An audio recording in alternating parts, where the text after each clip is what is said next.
Coming to get you, Bobber. Walter's got Nards.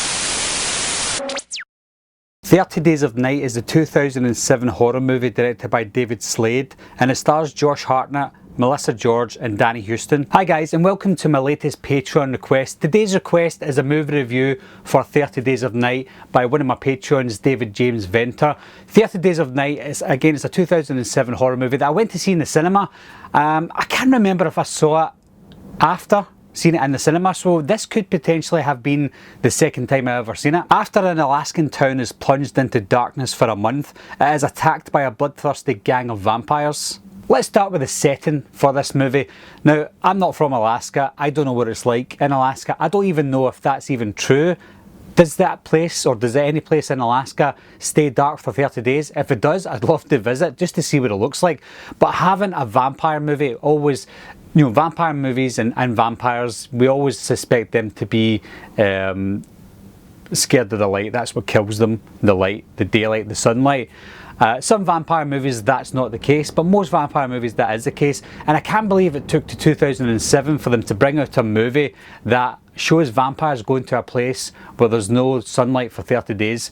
It seems like the obvious thing to do, but they just didn't do it. I know that 30 Days of Night was a graphic novel as well, so that obviously helped them with their idea, but I just think it's taken them to 2007 to bring up this idea, and what a fantastic idea. I'll get back to the setting more in my review, but I just think at the beginning, the setting, the mood, just the isolation of this type of movie was great, especially for a horror movie. Isolated movies that aren't horror movies are also really good, but bringing it into the horror genre is fantastic, especially with the setting that they use for 30 Days of Night. We get introduced to Eben and Stella. I actually thought his name was Evan when I first saw this movie, and then when people are saying Eben, I'm like, you're saying Evan wrong, but yeah, it's Eben and Stella.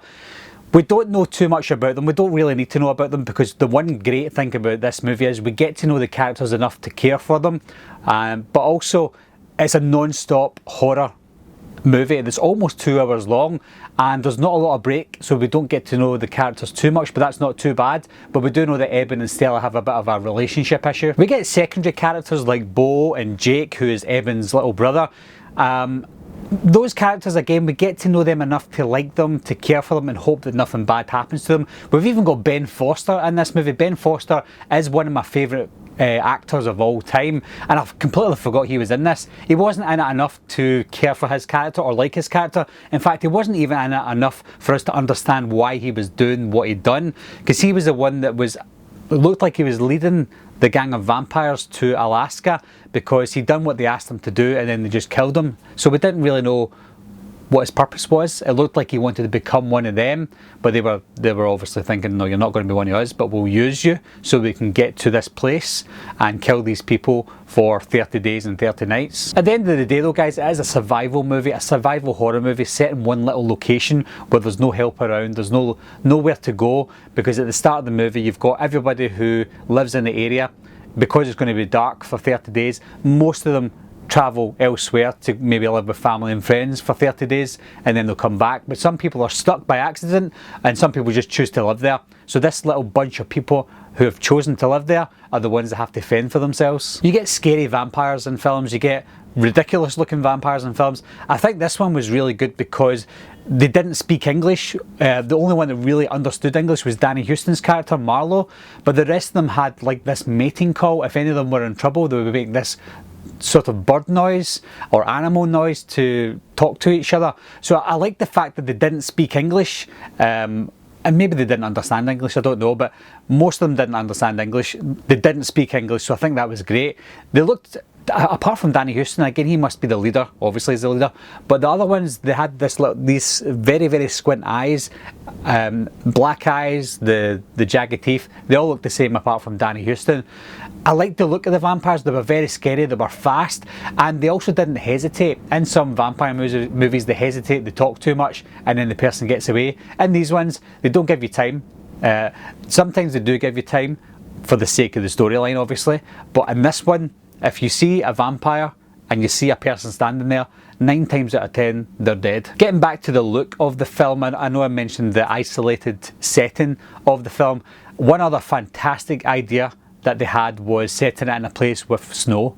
There's nothing more, and it does sound strange, there's nothing more beautiful than seeing red on white, and that's what you see a lot of in this movie. You even see bird's eye views of these vampires attacking these humans in the snow. It's all white, and then you see blood spatter everywhere, and it's very artistic to watch, although very gruesome. But I think that was very clever from whoever had that idea. It was very, very clever. I'm going to go into my negatives now. I've got two slight negatives, one nitpicky thing and one kind of negative. One of them is at the start when the vampires take over, the group of survivors sit in a loft for 7 days. Now these vampires, they don't look silly, and they look as if they get around quite quickly. And it looks like they're going from house to house to see if there's any survivors so they can eat them or kill them or whatever. And these group of people are stuck up in this attic for 7 days, albeit it's hard to tell if there's a way into that attic or not. But they have a little light on, and they've got a little hole in the window where they can see out. And surely one of the vampires can sense or hear something that they're up there, but they don't. And it's just a little nitpick. If I had to choose negatives for movies, which there are negatives for most movies, I would say that that's just one of the nitpicky negatives. The final negative that I have could also be a positive. In fact, it is definitely a positive as well, especially for Josh Hartnett and his character Eben. Eben is turned into a vampire at the end of the movie so he can kill Danny Houston's character Marlowe. That's the only way to get all the vampires away before the sun rises. Now, I was hoping that Eben was going to survive, and I think that when he turned himself into a vampire with injecting his blood, we already knew his fate, and I didn't want to know his fate until the very, very end. If he died at the very end, then that's fine, but the fact that he injected himself, it didn't look like there's a cure.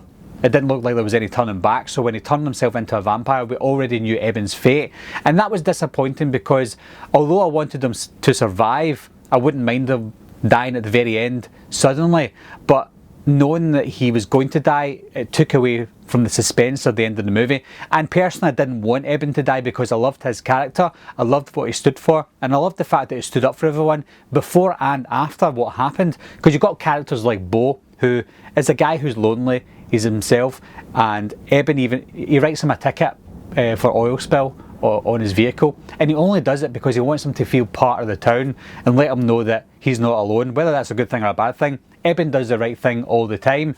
So he's one of those characters where you just can't help but love, and when you find out he's going to die 10 minutes before he does die, it's quite disappointing. But again, it could be a positive as well for Josh Hartnett because he's done so well fleshing out that character. Overall guys, I think it was a non-stop action horror movie, one that I would definitely recommend if you haven't seen it. It's not a Christmas movie. I don't even know when it's set because again, I don't know when this happens, the 30 Days of Night thing. But it looks quite Christmassy because it's got the white snow and it's dark and it's quite snowy. So if you want to watch horror movies around Christmas time that have got snow or they look Christmassy, I would definitely recommend 30 Days of Night. And also if you love vampire movies, I think this is one of the best vampire horror movies that I've ever seen. So thanks as always to David James Venter for recommending this movie to me. David always recommends these horror movies that I've either not seen or not seen for a long time, and it gives me a great excuse to go back and watch these ones, and I had a blast with 30 Days of Night. So have you seen 30 Days of Night guys? And if you have, let me know what you thought of it. I know there is a direct-to-video sequel that I haven't seen. Most people don't recommend it. I'm probably not going to watch it, but as always, leave your comments down below. Let me know what you think of the 30 Days of Night movie. Anyway guys, thanks a lot for watching. Thanks for subscribing. I'll see you soon. Bye bye.